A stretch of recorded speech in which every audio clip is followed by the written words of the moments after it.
I was 20 years old when I was in Liverpool, suffering from flashbacks from my childhood that were just so horrific I didn't want to live.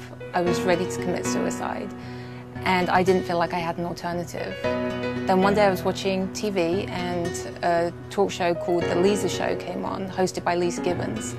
And in this flash of intuition, I knew that she was going to be the person that was going to save my life.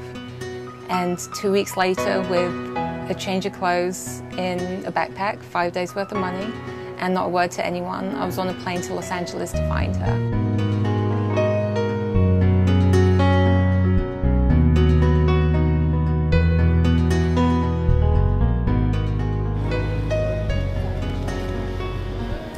This is the map of Los Angeles County I scanned from an atlas in England to bring to America.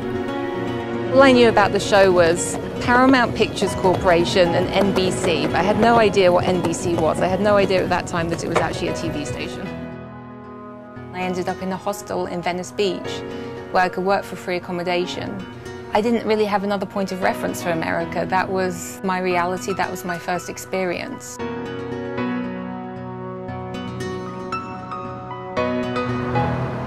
And this is where I stood, looking out over the water, and I suddenly realized no one in the world knows where I am right now. I've actually got to figure out how to live in this foreign country by myself with no resources. And that reality was just almost paralyzing. You can only run so far, but you can't outrun what's in your mind. And that's why when I first came to America, I bottomed out so quickly.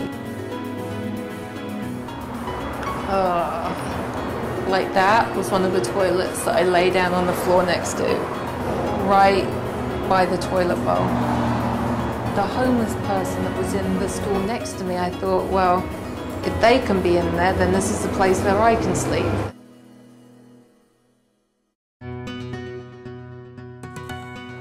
Behind me is Paramount Pictures. This is where I came 15 years ago when I left England in the hopes that I would find a talk show host who I believe would save my life.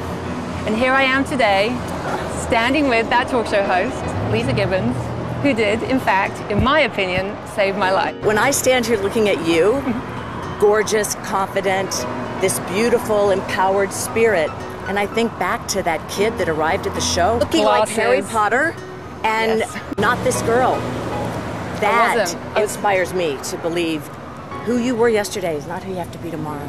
If we had lived it together, I wouldn't have believed it. I think people find this to be one of those almost Hollywood endings to, a fictitious story, but it's your story. Whenever I need inspiration and examples of someone who risked it all, who really transformed her life and is paying it forward big time, I think of you, and I love you. And I admire you so much.